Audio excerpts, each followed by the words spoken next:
Welcome to the Resilient Training Lab podcast.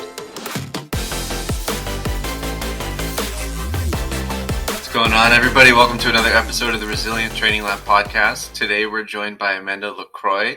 She's going to give us a rundown on her take on women in the fitness industry and the strength field in general. So welcome, Amanda. Thanks for joining us. Thank you. And we also have Paul here. Yep, hanging around. So Amanda has been coaching in the field for a long time. She went to school in Springfield, Massachusetts for kinesiology. So Amanda, can you give us a quick rundown, a little bit about maybe your history in strength sports and coaching? Yeah, so like you said, I went to Springfield College for exercise science. I graduated in 2016.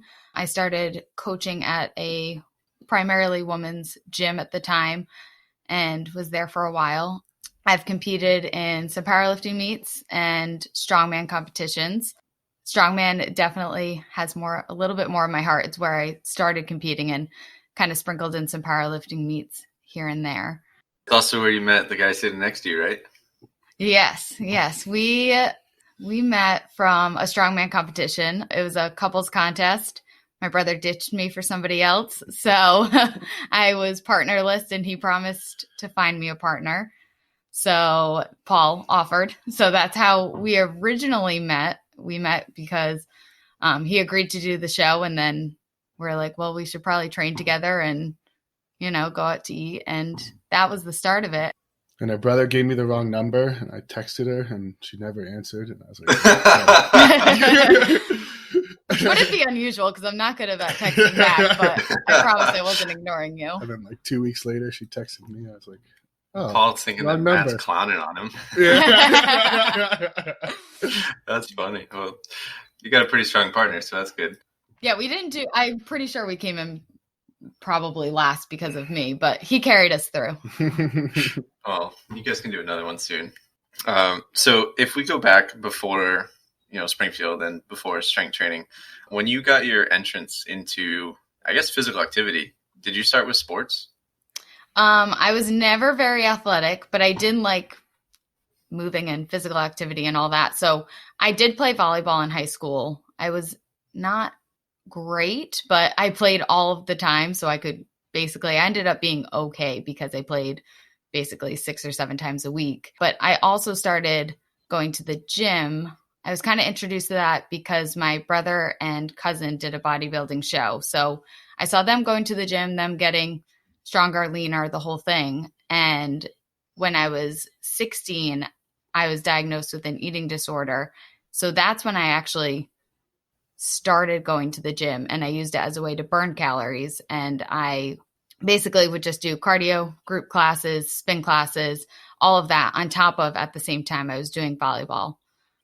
Yeah. So in the beginning, it wasn't from a healthy perspective. It was to get smaller. And that's what social media was showing. Was I followed all these people that a lot were bodybuilders and they were lean and they had some muscle on them and all that. And I wanted that physique, but to me, working out more was going to get me that physique, and eating less was going to get me that physique.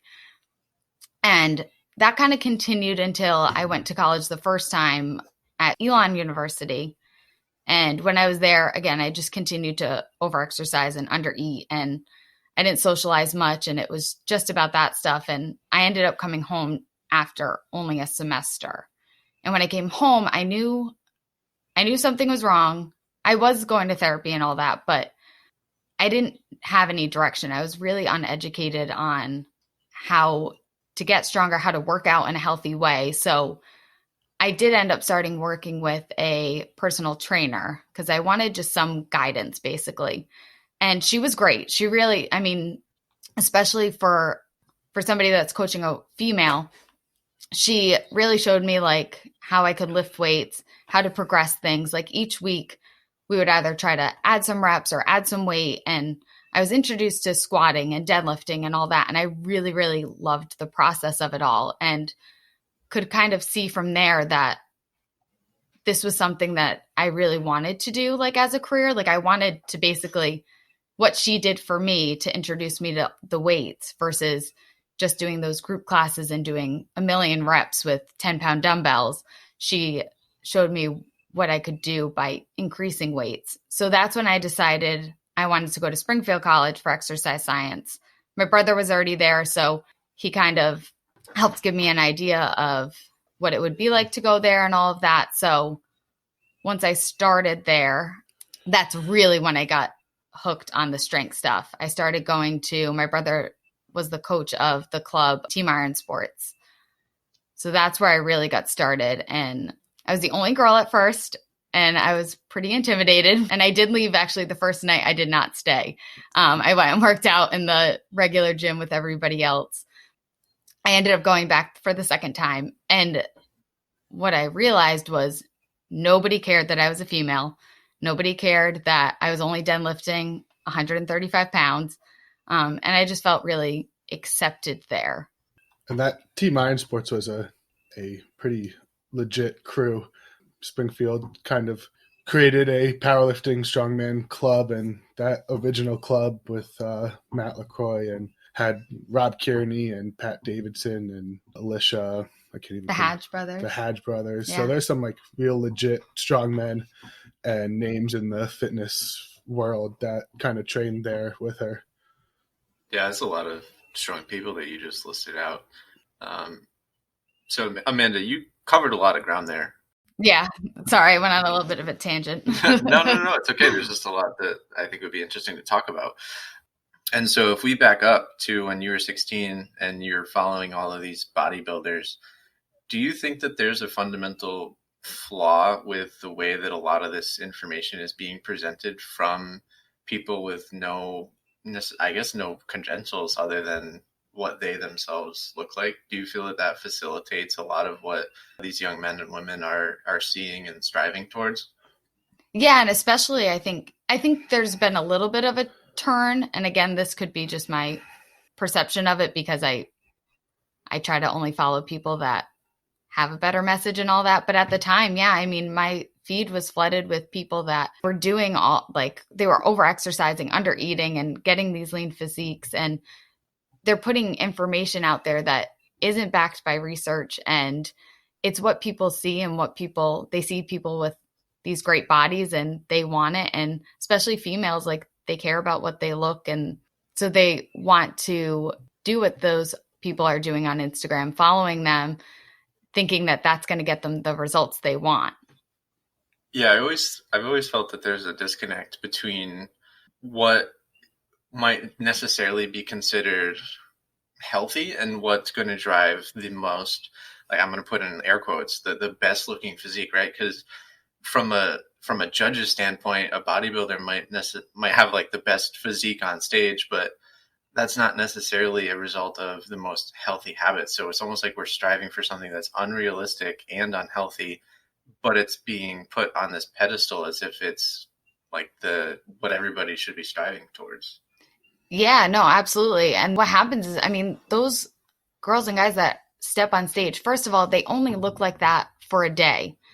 And then also the havoc that you do on your body from under eating for that long, and just you're run down all the time. You don't feel good. And I think people see, again, Instagram and all that it's a highlight reel. So you're seeing these people step on stage and yeah, they look great, but you're not seeing them day to day. They might be absolutely miserable, or all they think about is the food they eat or making sure that they get in their workouts, and they're not happy people either. So from a total health perspective, like, that doesn't work for most people. Like, that's not the way to do it.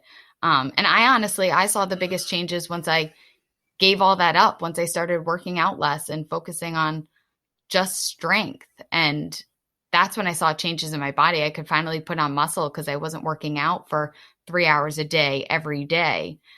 I focused on what my body could do. And then that's when I got the physique I wanted. And then my physique just became less important. I didn't care. I cared more about trying to squat 200 pounds and benching over 100 pounds rather than fitting into a size 0. And I think it's very easy to get caught up in trying to look a certain way. And especially when women are targeted to follow these things and be smaller and look smaller and all of that. And they lose sight of what's really important. I think you made an important point that needs to be reiterated, is that these people on Instagram are only looking like that for like a day or a couple of days, for one photo shoot a year, 2 photo shoots a year. When they step on stage, they're not walking around like that. Like, no one's walking around completely shredded. And if they are, they're not going to be happy, because it's not fun getting that lean. And there's a trade-off between, after a certain point, there's a trade-off between performance and physique and health. So like up to like the 90th, whatever, I'm making this number up, 90th, 95th percentile, being leaner and stronger is healthier. But if you really want to push the envelope and kind of max yourself out, you're going to have to sacrifice health. And that's why, you see these professional bodybuilders with all these health problems, and you see these 400-pound strongmen dying when they're 50 years old. It's, when you start to push the envelope of performance and push the envelope of physique, you're sacrificing health to do so. And there's got to be a happy medium there. Yeah. So if we were to, again, just back up to where you're finding all this information when you're 16, Amanda, you were 16 in what, 2010? Yeah, 2009, 8, 9, something like that. 2009. So this is before Instagram. Yeah. Right. And my perspective on Instagram, and again, you brought this up, but this might just be a result of the people that I follow and my echo chamber of like coaching and hopefully like positive influence in coaching. But where were you getting a lot of this information from back then versus where do you look to now?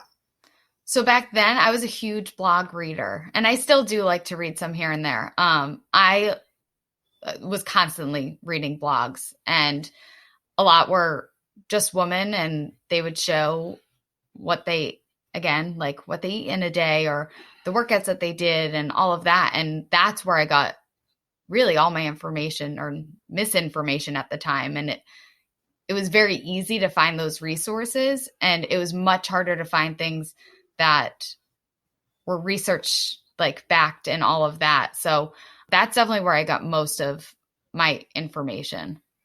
Yeah, it's a blessing and a curse, right? Social media, because now it's so accessible. And I mean, we're so entrenched in the field that if you can imagine for a second somebody who has never really been involved in fitness and they're on their Instagram, we have no idea what from our field is penetrating their feed, whether it could be a really great account or it could be a not so great account. So we don't know what their first exposure is to lifting weights or diet culture, or their lifestyle, a lifestyle blog or lifestyle changes. Whereas when you were looking, you actively sought out this information. So I would think that you likely had a higher chance of finding something that is good and research backed and helpful. Yeah. I mean, I think then it was just, I was more interested in like the daily lifestyle blogs and all that. And I think nowadays what happens is, yeah, people are flooded with crap really in their feed. And I've really tried to do my due diligence and not follow people that are putting out all that crap. And sometimes I think, oh, well, it's not out there anymore. Like there's like a change in the tides and people are focusing more on strength, and there are more females out there doing strength stuff. But I think that's just the feed that I've built for myself, because I go to my explore page on Instagram and I just see all of it, like buy my program for $25. And it's just circuit after circuit and HIIT workout and bar workouts. It's still all out there. And that's why my focus is on women and trying to get the good information out there and show people that it doesn't have to be the HIIT workouts and the circuit. Because it's flooded. And like I said, I think sometimes I forget that because I focus so much on the powerlifters and following people like Steffi Cohen, Jen Thompson, all those, and that show all the strength. But yeah, you don't know what other people are seeing in their feed and what they're believing.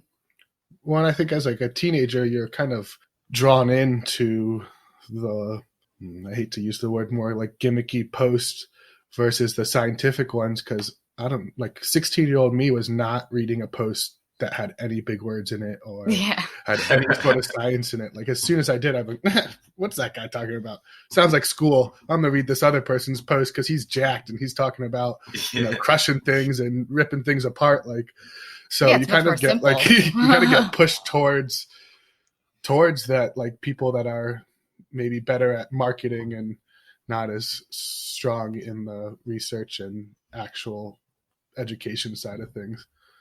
Yeah, I remember when I first learned about calories, it was from Alan Aragon. I think he made a post on bodybuilding.com or something and like blew my mind. But I was like, wow, this makes a lot of sense. Like, okay, that's like, I can do that. So with all of this information on the internet, what are some ways that you see social media posts preying on women when it comes to their fitness and exercise? So it's these women that they look a certain way. So you want to look like them. I think that's the main driver for most women is they want to look a certain way. So they're following these people that look beautiful, and these people are selling things such as a booty workout, saying that this will help you get my butt and this will help you get my abs and all of that. And if you sweat this as much as I am, then you're going to be just as lean as I am. And when you really look at it, a lot of these women that look a certain way, again, going back to what we're talking about before, they're either doing it in not a healthy way, aren't eating enough and over-exercising, or they really are strength training, but they're just selling these gimmicky workouts because that's what sells and that's what people like to see. And sure, I'll buy your $25 workout because I think it'll make me look like you. And I think people they idolize others. And again, as females, you're really looking at, you want to look a certain way and you want to be portrayed a certain way. And you're following these women that you want to be like. And when they're selling crap and saying, buy my shake and buy this diet, and that's what women are looking for. And that's what's in their feeds. Yeah, it's really tough to make that realization that there is no secret sauce. There is no exercise you haven't been doing. There is no diet trick that you haven't been implementing or some shake that you've left out. These people are likely working very hard and they're likely very strong with a barbell. And what they're selling in the moment isn't necessarily what got them to where they're at. So whether it's a booty band workout or some guy who has been, training his ass off for over a decade and then does some silly version of a bicep curl to market like the newest bicep tool, that's not what got him there. It's not how you're going to get there. And it is absolutely, it's misleading and it's, in my opinion, immoral. Yeah. I mean, Instagram gives you, people get to post what they want. So if someone, wants to sell you a booty band workout or a new way to bicep curl, they can make posts to, market that. And those posts don't show the, 20 years of training that they did before the booty band workout. They just did the 20 years of, I bet you half of those, females that are of the physique that other women are seeking have been involved in some sort of sport or activity for most of their life. And it's not like that they started doing some band exercises or some special frog bridge and blew their butt just like bloomed overnight. Yeah, it's important to spread that message. I think a lot of people get trapped in wanting to look a certain way, so they do whatever that person that looks the way they want to is doing, as dangerous as it could be. And if we were to bring this back a little bit, again, Amanda, you had brought up after having a difficult first semester of college, you started working with a female trainer. How did that relationship start? How was she in the beginning? And what were the conversations that you were having with her, when you first went into the gym, but maybe weren't quite sure what you were going to be doing with this person? So I actually started with her. I was taking her class. She taught twice a week at Gold's Gym. So I actually started taking her class back when I was like 16, 17 years old. She did one of the group classes that I really enjoyed. And it was circuit-based things where you would do the exercise for 45 seconds and take 20 seconds rest. But she always was also preaching even though she was teaching a group class to all these women and we were doing high reps and it was like more the high intensity interval stuff, she also still preached to like almost all of us from that class would go and do spin after, because there was a spin class right after on Saturday mornings. And she was like, you don't need to do that. You need to be resting. Like the way to be healthy is to basically do less. And she was very supportive. So that's why I actually sought her out as a personal trainer when I came back home. I used to see her training people and she was one of the only trainers in that gym, except for there was one male who actually approached me he was trying to get me to do a bikini competition. So I knew he was not the right fit for me. Knew that was not the road I wanted to go down. So, and I saw her clients when she was doing one-on-ones, like they were working with the barbell, they were doing pull-ups and all that. So that's how I started with her. And I just felt very supported by her. And I think that was the biggest thing. And I think that's the biggest thing that's lacking in getting women started in strength training is they don't feel supported. And when the weight room is very, very scary, I would never have walked into that weight room on my own. But being with a trainer who I was like, she knows what she's talking about, I'm going to listen to her, I was much more comfortable. And over time, I got more and more comfortable. I would go by myself. So, and like I said, she was always very supportive. She even offered to she was like, write down what you eat. I'll look at it. And she was always like, if you want to continue to make progress and everything, you should be eating more and all of that. So at the time, I don't think it really clicked to me, like really mentally, like I still was in that I want to be smaller mindset. But I think deep down, part of that message really stuck. And over time, especially now looking back, I see how big of a role she had in me getting into this industry. And like I said, I just felt very supported. And she was the one that kind of had said, have you ever thought about being a coach? And that's when I kind of made the decision to go to Springfield. And then once I got there, I just continued to have support. And that, like I said, I think that was the biggest thing that really made a difference in me feeling comfortable in the weight room, me not being intimidated, and just kind of making that's what I want to do for other people. I want to support them. I want to make women feel comfortable so that they walk into a weight room, that they aren't intimidated, even if it's filled with all these guys. You should just walk in and feel confident and not worry about everybody else. Oh, I think you made a great career choice compared to bikini girl. Very glad I didn't go down that road. I did take a meeting with him, but I turned it down.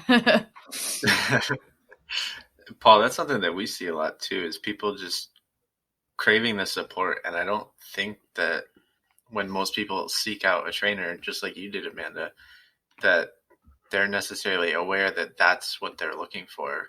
You know, they don't say it in so many words, but through the first few weeks in the gym, it starts to really become apparent. Yeah, for sure. And I think that's one of the biggest keys to keeping and helping people be adherent and to kind of fall in love with the process. We talk about that a lot. And, you know, the weight room is super scary, like Amanda said, especially the first time you go. But if you've ever lifted with like a group of powerlifters or strongman or any other strength athlete, they're like the nicest, most inviting group of people ever. So they're all about like someone trying out their sport, because it's, you know, it's such a niche sport that like there's not a lot of people competing in it. So anytime anyone new comes to try out like strongman or powerlifting, they get like the utmost support ever, just for having, you know, that mindset to be able to kind of step out of their comfort zone and into something new and challenging. So as coaches, being able to show people that, hey, like this is a supportive environment, like we're all here for the betterment of you, is huge part of being a coach. Amanda, what were some of the ways that this woman made you feel heard and supported? For her, it was just the encouragement to show up, and she pointed out like the progress I made. And even if I was having a bad day, she would just kind of be like, it's a bad day and we're going to get through it. We'll still do something. And you kind of just push along with it. And she really just pointed out my successes along the way. So if I did an extra rep one week or we added 5 pounds to the bar, like she celebrated those wins. And again, at the time, I don't think I acknowledged it enough or realized how important it was. But the longer I've been in this field, I see how those wins in a lot of places aren't celebrated for women, or they aren't even stepping in the weight room. So they aren't even getting that support. But yeah, she just was just encouraging and just to keep at it and keep working hard, really. Is that something that you will keep in mind when you are coaching, trying to really highlight the small successes of the people that you're working with? Yeah, definitely. And I think also another big thing that was important when I was getting into strength training and all that was competing and also getting support that way and celebrating wins that way. I was never the strongest one out there. I'm pretty sure I came in last every time I competed, but the support was always there and people always encouraged you. And it was always about doing your best and celebrating those small victories. And that's what made me continue with it and made me love it and enjoy it. So that's why I really, when women start in the gym and whenever we're trying to plan a powerlifting meet, I try to encourage as many women to do it as possible. I really encourage every woman to at least try it once. They might not love it, but the feeling and the empowerment that they get from stepping on a stage and putting themselves out there, is just seeing their faces after and seeing how happy they are that they did it. That's what I really love. So I think, yeah, just encouraging women and celebrating those wins along the way. Well, and I think, that's something that strength training, that's another benefit of strength training and progressive overload and those concepts that we hold so dearly, is, not only are they the best for physical adaptation, but they also are huge on the mental aspect of things. And all too often, people that get pulled into this like circuit type training or these boot camp type trainings or this endless cardio, they really don't have any markers of progress because they're going into the gym, they're doing whatever group class of the day, it's a different class every day, and they're just kind of running themselves into the ground, but they don't have anything to measure progress off of because they're always doing something different. But when you start to put someone on a, systematic program where they're progressing each week and you're starting to show them those small wins over and over again and showing them how powerful and strong and capable they are, that just bleeds into every other aspect of life. And I think you can speak to that you mentioned the trouble with your eating disorder and then strength training and how those two kind of coincided in that whole process. Yeah, I mean, it helped me overcome it because I was worried more about what was on the bar than what the weight was on the scale. And I became more empowered over time. And again, I realized that, first of all, nobody cared what the hell I weighed, and they didn't care what I looked like. It was more about just making progress over time. And my mindset really shifted from caring what people thought about me and all of that to just being empowered and wanting to do better and be better. And then with that, seeking progressive overload and making progress over time, one of your first experiences with lifting with a barbell and being heavy was with some of the strongest guys in the world. Yeah. The names that Paul listed earlier, it's crazy. They're recognizable and really high level competitors in strength sports. And so while you're in that gym, is that an environment that you really had to put yourself outside of your comfort zone, or was it an easy transition? Because that sounds very different from a Gold's gym where you had a personal trainer necessarily like with you a lot of the time. I mean, I was scared shitless to a point. I mean, like I know for a fact we maxed out like the first day. It was the time that we're basically doing where you hit a single every day, every workout. And I know my max was 155. And I mean, everybody else that wasn't even their warm up weight. Like they were just blowing past me. And yeah, so I was scared, but I mean, my brother was a coach there and that definitely helped. And he made me feel like it was okay and everything. And also we shared our time in the weight room with a CrossFit team as well. And so we were limited with platforms. So I was always more worried about like, nobody really would lift with me because I was lifting so little. So I basically was taking up a platform by myself. And I was always like self-conscious of it. But over time, I realized that nobody cared that I took up a platform. Everyone was super supportive. They even offered like, they'd be like, you can jump in with us. Like, we'll just take the plates on and off, on and off. And so I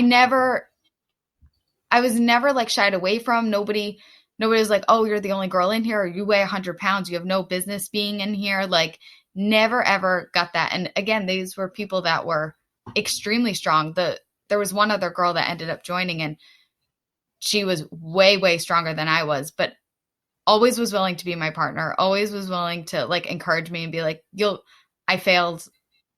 I would fail 135 for a front squat over and over and over because I wanted it so bad.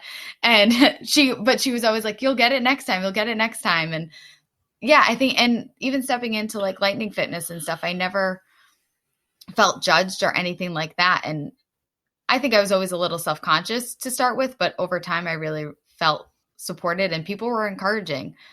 Again, it didn't matter the weight that was on the bar. It was that you were putting in the work and the effort, and then that progress came with time. Yeah, I think my perspective has always been, as long as somebody is respectful of those around them and is just working hard, then they have every right to be there. It's a little frustrating if there's 5 squat racks in the Yukon gym and there's 5 guys doing one set every 10 minutes and not much is happening. But yeah, right, it's like, as long as somebody's in there working hard, of course you're going to be supported by the people who are in there. If there's somebody listening who is afraid of venturing into the gym, what would you say to them, or venturing into the weight room? Just be confident walking in there. Just don't be afraid to take up space. That was something I had to learn when we wouldn't lift with Team Iron Sports and I had to go into the Springfield gym, which like UConn only had like 3 or 4 racks. And you had to be okay with taking up space in a rack and being okay with it and not be like, well, I have to be done in 5 minutes because those guys are waiting. Like, I took my time and I took my space.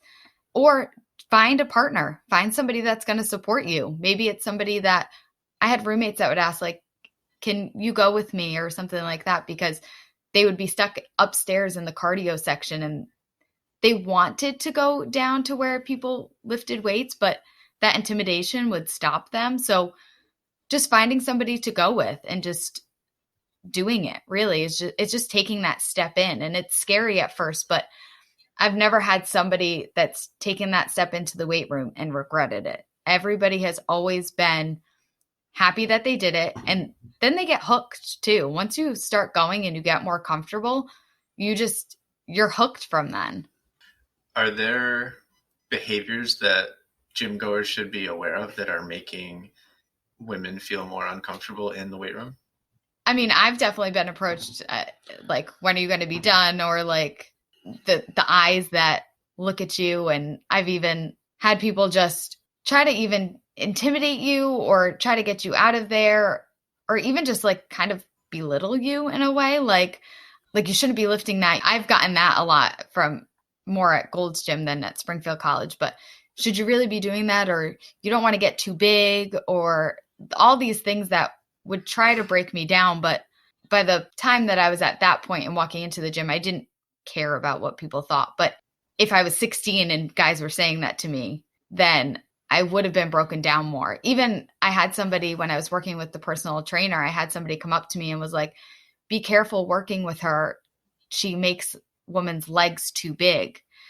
And that comment stuck with me because again, at 16, that would have really broken me down. And I would have just gone and run on the treadmill for the rest of my life. But I was bought in a little bit more at that point. There are people that's a deterrent enough, or even just somebody staring across the room is deterrent enough. But you have to take up space. You have to be okay with being in there and just ignore other people. She's too nice to say it, but guys are total creeps in gym. Well, that too. You don't, like people are there to better themselves and to get away from the stressors of their life. Like, you don't need to add stress to their life by adding unsolicited comments to people's workouts, unsolicited technique advice to people's workouts, especially like when you don't know that person's situation, and especially if that person's already working with a coach. Like, if you're so caught up on what other people are doing in the gym, you're probably not working hard enough and should be working harder so that you're just paying attention to yourself. And even furthermore is when guys make comments about girls being too big or getting too big, it's 100% out of jealousy that you are working harder than them and you are seeing progress, and then that they've been going to the gym for the past 15 years and haven't seen an ounce of progress. Keep doing what you're doing, and if you're getting hated on by some random dude in the gym, like, take it as a compliment, because that means that you're making change in your life and they're jealous of it. Well said. So moving beyond your lifting career and more into your coaching career, what are some of the obstacles that you encountered that you might not have been prepared for heading into such a male-dominated field? Do either of you guys know? I think it's something like 7% of coaches are female, or just like less than 10. It's crazy in the strength field, I should say. And I mean, that's another, obstacle for females getting involved in, strength training is there's not a lot of women in this field, and the women in the field tend to get pulled into those gimmicky type workouts because, the people they're idolizing or the people that they, kind of want to be under, or to be honest, the people making the most freaking money are these I'm not even going to call them coaches, these Instagram models that, sell coaching or sell other services. So this is another huge issue in the field. So I just wanted to make that comment before we talked about it. Yeah, I think like we've been talking about, it's hard enough to get a woman into the gym. So now you're asking a woman to get that woman into the gym, learning about strength training and all that, and then asking them to make it their career. Like, that's a big jump. And I think, again, at 18 years old, you're not getting these girls that want to make coaching their career. Like, so a lot get interested in strength training when they're already setting up their careers and all of that, and they're not interested in coaching. But one thing that I actually have found is being accepted as a female coach. I've never had an issue with that. Guys have never looked at me differently. Other male coaches have never looked at me differently because I'm a female. If anything, I've had a lot of male coaches that be like, we need more females here. Like, I would love to have you as a coach. I think we need more females.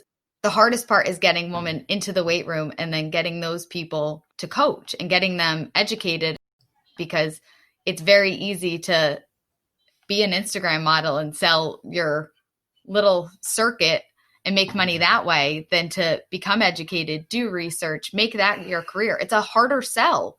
It really is. And I think guys just get maybe into it early or whatever it is. But yeah, there's definitely just more males, and then women are intimidated to step in and to be a coach. And I mean, I'm 100 pounds, and it's like, it was always tough to get, honestly, more clients to take me seriously than other male coaches. So I think it's getting that support from male coaches and just women being confident enough to kind of take that jump and step into coaching and, again, get educated and just kind of jump in. Do you remember how many female classmates you had when you were at Springfield? So funny enough, there were not many. A lot in the exercise science field. My exercise science specific classes, I would say there maybe was like 4 of us, and then the rest then there'd be like 15 guys in a class. And I was one of the only females that strength trained. A lot were runners, a lot just did sports and maybe like weight trained with their teams. But it was just very interesting to me. Almost every classmate, none of them actually strength trained. They were either in it to go on to be, they were doing exercise science as their undergrad to go to PT school or to become an athletic trainer or whatever. They were using it as a jumping point to get somewhere else. But really, many of them were not looking to be female strength coaches. I really don't think, there maybe were one or two that I knew of.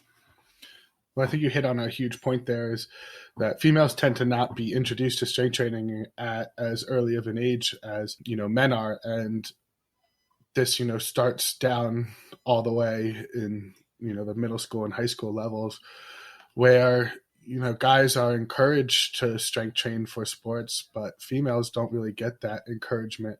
And as strength coaches, I think we play a large role in this, in being able to get females involved in strength and conditioning at an early age so they can be introduced to that and see if that's something they like.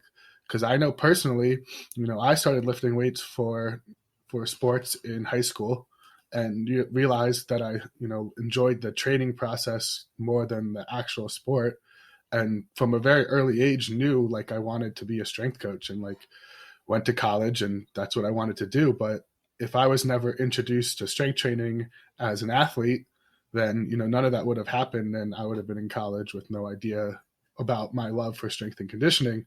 So being able to get females involved in strength and conditioning at an earlier age, not only from, just a health and wellness standpoint, but from a health and wellness of our field as a whole standpoint too.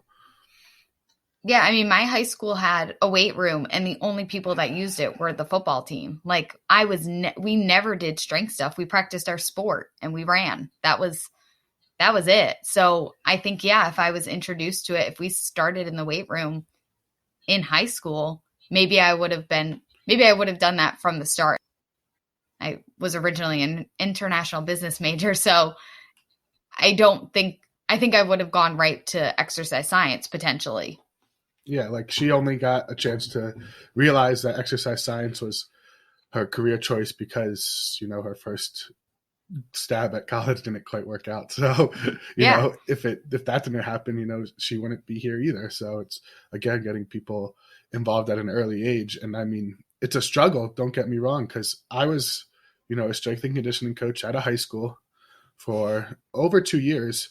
And I tried every day to get all the sports teams in the weight room.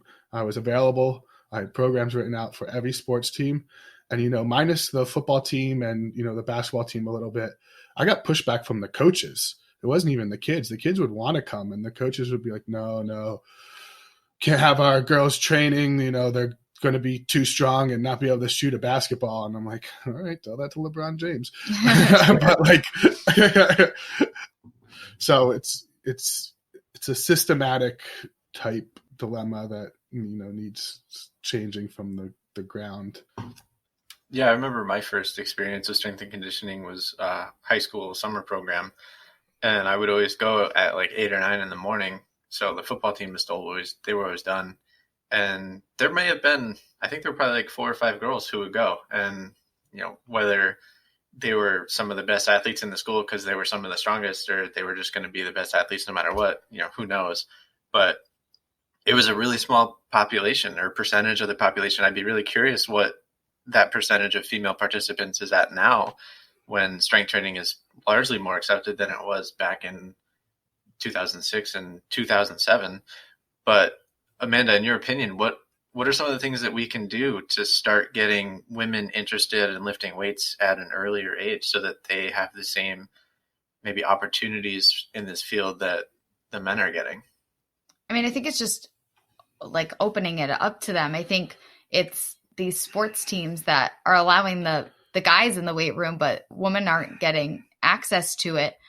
I think it's just getting them in, or there are some gyms out there that do like high school summer programs for training and stuff like that. And I think it's just getting them introduced to it, getting them moving, and kind of opening their eyes to the weight room instead of these group classes and all of that, where that's where they see the most like woman kind of a thing. Like there's so many, like Orange Theory and Bar and all that. I mean, those are classes that are filled with females. And so that's what a teenager that wants to start working out, that's where they're starting. And also getting parents to see that it's important for their kids. I think that would make also a big difference. And I think we kind of see that a little bit at Resilient, is parents trying to get their kids introduced to weights early in their life. And it's encouraging their daughters to do it just as much as they would if they had a son. Well, yeah, I think that's a huge point, is, it's never too late. And as a mother, you're kind of shaping the future of your child, and being able to get involved in fitness and strength and get into the weight room, no matter how old you are, is not only going to benefit your health, but it's going to set an example for your kid. And being able to see that your mom is lifting and, want to kind of do that too is huge, because that's another thing, is like, society wise, the generation that is parents right now was not introduced to lifting at all. It's a largely new thing. And now that we have this new generation coming up that was introduced to lifting, being able to pass that on to their children, it's going to compound that effect of spreading the good word of the barbell. Well, I was just listening to a podcast the other day, and Marissa Inda was on it, and she was saying how she has a daughter. I forget how old she is. I think she's like 15 now. But people were asking how she got her daughter introduced. And I just thought it was really interesting, because she was just like, I just showed by example. And she eventually, her daughter didn't want to do any like organized sports or anything. So she was like, well, you have to do some form of physical activity. And she chose the weight room. And I think a big part of that was she saw her mom do it, and she saw how strong and confident her mom was. And I think that's a big part of it. And being able to see your parents make imprint on you a lot. And I think if parents are strength training more and prioritizing their health, that's what their kids are going to do. Yeah, I think especially with the quarantine, but even before, I've seen a lot of videos of people training at home, and their son or daughter emulates what they're doing. They just walk up, and if they're really little, they pretend to pick up the barbell, or they're grabbing onto it and holding on. And it's a lot more commonplace to see kids exercising, or at least watching their parents lifting weights, rather than, doing whatever video they sold in the 90s that I remember my parents doing, right? Jane Fonda. Yeah, exactly. So being a female in the weight room, a lot of times, just by percentages, this individual is going to have a male coach. And so do you think there are needs of female clients that aren't being met because the men aren't even aware that they're there? I mean, I think sometimes it comes from women are more emotional. And I think sometimes they feel a little bit necessary. Their emotions play into a lot of things, and it can even bleed into the weight room. I think many females have cried in the weight room at some point. It's like a release sometimes. But so I think sometimes it's women feel just less connected necessarily to like a male strength coach. I think they're seeing a female in there. It's just a comfort thing, and they can kind of, again, just connect a little bit more. And seeing a guy, I mean, when you first see Paul, he's this big guy and he seems scary. And once you talk to him, you realize he's just a big teddy bear. But it's that intimidation factor that at first of just seeing only guys and just being like, well, they don't understand this, that, the other, being a female, and all of that. And like I said, sometimes I think emotions play into it. If you're really PMSy one day and you're like, well, I'm not going to tell my guy coach that, but I'm going to lay it all out to you. And I think that's comforts women. Yeah. I mean, as a male who coaches a large majority of females, you definitely have to be able to let your emotions out when need be and pull them in, and be able to kind of listen to everyone else's emotions when need be, because all of that plays a huge role in performance in the weight room.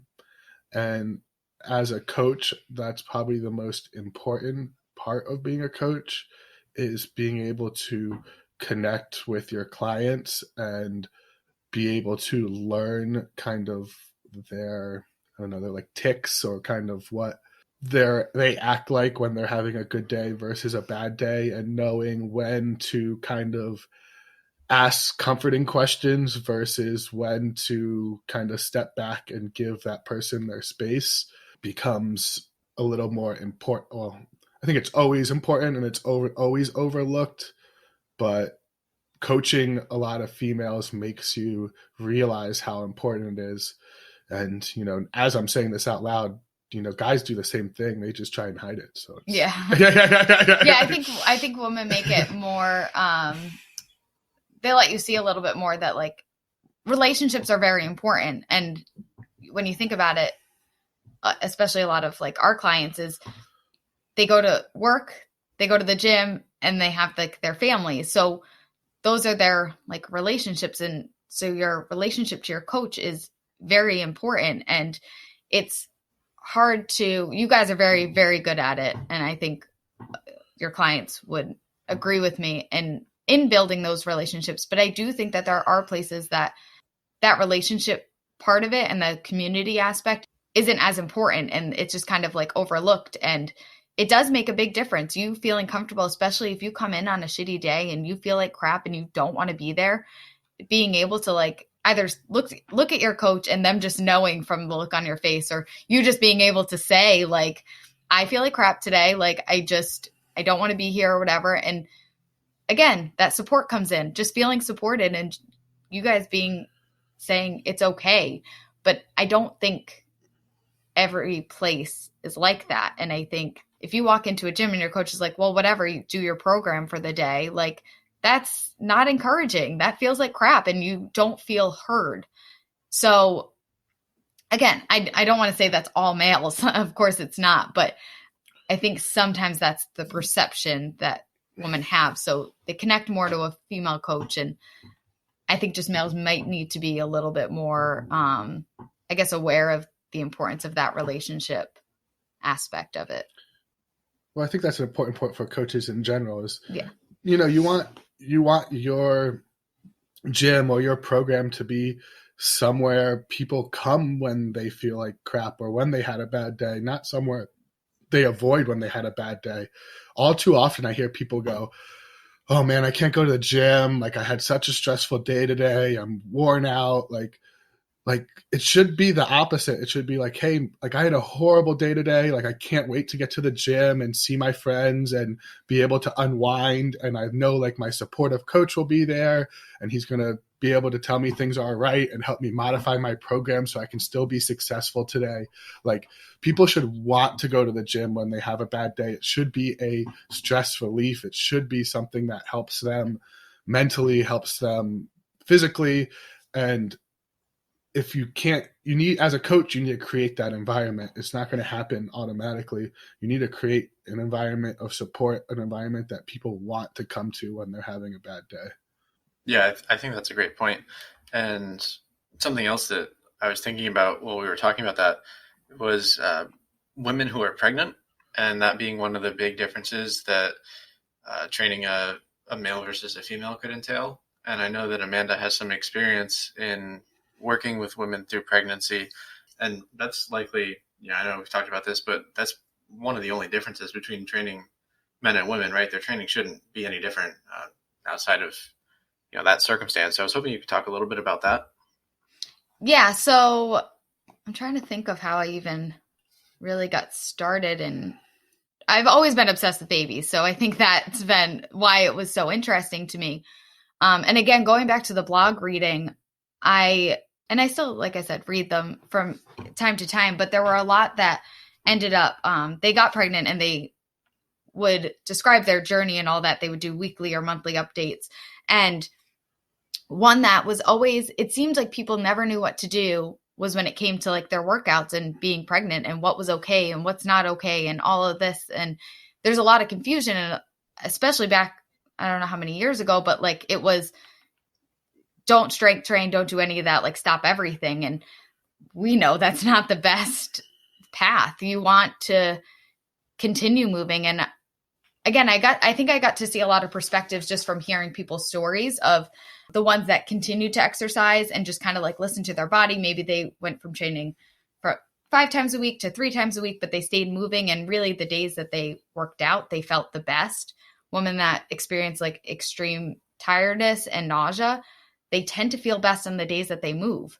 So they just don't have the guidance of what to do and what's okay and what's not okay. And it can be scary. I mean, it's your child that you're growing. So you don't want to do anything wrong. So I think from working in a primarily women's gym, I saw a lot of women that came through and were pregnant, and some would even stop taking classes because it was group classes and they were sick of modifying on the go.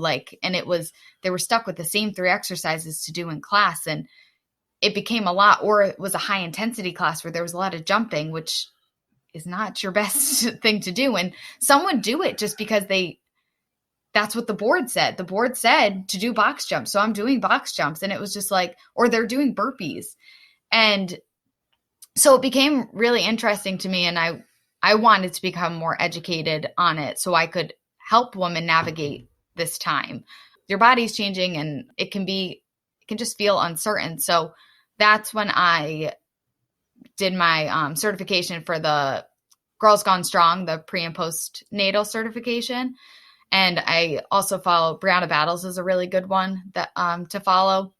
They put out information out there that gives information to these women who are pregnant to kind of know what is safe and how to navigate the waters. And everybody's different. Everybody's pregnancy is different. Everybody's labor is different. So the before and after of having your kid, you just need that support and need help with it. So that's why I got started with it all. And it really comes down to, I think women should continue to be lifting. If you've been lifting before, and even if you haven't and you just want to get more active, it's okay to start. No, we're not going to be having you do heavy singles while you're 6 months pregnant and you're just starting to exercise, but you can start picking stuff up. And again, with the guidance of a coach to figure out what works and all of that. And again, everybody's pregnancy is a little bit different. So somebody might deal with extreme carpal tunnel, or they might have some pelvic pain. And why individualized programs are so important is because everybody is different and has different experiences. Yeah. So I guess it's just giving them guidance on what to do and showing them that they can work out. They can work out in a safe manner. It's going to do them best in the long run. They're going to have a better recovery. They're going to be able to, I don't want to say bounce back because it's not about that, but it's about kind of getting in the gym quicker and all of that, and getting back to becoming a mom is a big identity shift. And there's a lot that goes on, and you're extremely tired from having a newborn, and you're learning so much, and the gym might not be a number one priority, but for a lot of women, it's their time it's their way to take care of themselves and to have that hour to spend taking care of themselves and getting into the gym and doing something for themselves to feel better. And again, you might be so exhausted and so tired, but getting out of the house and getting moving makes you feel better. Even going for a walk makes you feel better. So even coming back, so now you've been pregnant for 9 months, all of a sudden your center of gravity has changed because now you're not pregnant. You have taken at least 6 weeks off. Some are ready to go back after 6 weeks. Some need a little bit longer, but you come back after your 6 weeks and again, you just feel a little bit lost. So that's when having a coach and having a supportive coach that listens to you is really, really important. And you just start small and you kind of celebrate those small wins along the way. The first day, you're probably going to come in and use just the bar, and you do 3 sets of 8 for squat, and you do some dumbbell bench, and you just kind of get moving and do some breathing exercises, and you make progress from there. And I know even Paul has had a client that she PR'd how many months after? 6 like months. 6 months after. And that might not be typical for everybody, but your workout being dosed correctly and you're following your program and feeling supported is going to make a big difference in how you feel. Yeah, and there's, wasn't too much direction on this up until recently. So this is like a extremely underserved population in the strength and conditioning world. And up until 2019, there was zero guidelines on kind of what to do exercise-wise during pregnancy. And depending on what doctor you went to, you would hear a wide variety of things, from like pretty much like some doctors recommending pretty much complete like bed rest throughout pregnancy, to some other doctors just saying, hey, yeah, just do whatever you were doing before, listen to your body. So you'd have a large spectrum. But in 2019, the British Journal of Sports Medicine came out with guidelines for physical activity through pregnancy. So if you're interested in reading a little bit more about that, you can look that up. But it does recommend, I want to say, 150 minutes of moderate to intense activity per week for women throughout their pregnancy. So there's a lot of actual evidence showing all the things Amanda was talking about to be beneficial, to actually be beneficial. So I think a lot of times women are scared to train through their pregnancy, but with a good coach, there should be no issues, and being able to listen to your body and modify your program accordingly, and being sure that you're on some sort of individualized program that can be modified to your needs. And then again, coming back after your pregnancy, it's super important to accept what you just went through. Pregnancy is tough. It's if you think about what's happening, it's insane. Like, and then to come back 6 weeks later and try and just like jump in where you were, it's like you just like produced a human. You made a human life. Like, give your body some time to recover, and find a coach that can help you navigate that. And there's a lot of hurdles that you're going to have, and it's going to be frustrating. But I try to tell people that when they come back from a pregnancy, it's almost like a blank slate. We have like a blank slate to do whatever you want fitness wise, and to build kind of from the ground up and kind of choose your destiny type deal. So take it as an opportunity to kind of lay that foundation and create healthy habits again. Like Amanda said, we've trained a lot of women through their pregnancy and after their pregnancy. We've had, Emily Lustman, she PR'd her deadlift like 4 months pregnant, and then PR'd her deadlift again 6 months post-pregnancy. So if you're listening to your body and you're doing the right things, you can still train hard and still make, I don't want to say make progress, but you can still kind of keep things rolling. Yeah, what Emily did is great, and today also happens to be her birthday, so happy birthday, Emily. Happy birthday, Emily. Yeah, I think those are all really interesting points. And again, it sounds like everything is just coming back to making sure that what someone's doing in a gym is specific to them and their goals, and then ensuring that they have the support that they need to just get through it and succeed as much as they can. You guys have anything else you want to add? Anything else you want to talk about, Amanda? I think it just comes down to, I know you guys talk about this a lot, but getting people in the gym and getting them lifting weights, it bleeds into your everyday life. So the stronger you feel and the more empowered you feel in the gym, that's going to bleed into your everyday life. So getting these women to start strength training and getting them to PR on squats and set those goals, it's going to help them in their everyday life. So a woman that comes in and does a heavy single with 255 pounds on her back and is going to feel a lot more empowered than a woman who does 20 goblet weight squats with a 10-pound dumbbell. So we want to get these women in there and lifting heavy and getting the other effects of getting under the barbell. It's not necessarily just about what they're doing in the gym. It's how you can feel outside of it. It's letting that bleed into their everyday life. And even for us, like, we moved our entire apartment, the two of us, into our house. And I wouldn't have been able to do that. I would not have been able to carry a couch down 3 flights of stairs unless I strength trained. Like, and that it's stuff like that. And it's, you don't think of it. And to be able to just, I'm just a more independent person and being willing to take things on because of the work I do in the gym. And I think that's just an important point to make, because women don't think of that when they're like, oh, I want to like work out to get healthy, but there's so much more to it. And I just don't want women to overlook that piece. Being strong makes everything in life easier. And I've never, ever, ever had someone who started lifting weights and regretted it. Yeah. Ever. So take the jump. Take the jump. And as coaches, like, let's work our best to lower those barriers to fitness and to stop creating fear around strength training and stop scaring people away from strength training. Make it more inviting. Find ways to make more people get involved and get a barbell in more people's hands, because it will change their lives. Yeah, I've never found an activity that makes people feel as capable. And I think that's just exactly what you were saying, Amanda. I think that's a great point, that when it comes to feeling independence and being able to do whatever life demands of you, that again, there's no other activity that quite prepares you like lifting weights and getting stronger. So thanks a lot for taking the time to talk to us today, Amanda. Yeah, thanks for having me. If people were going to look for you on social media, where can they find you? I'm not very active on there, but if they want to follow on Instagram, I'm at Amanda LaCroix 1993.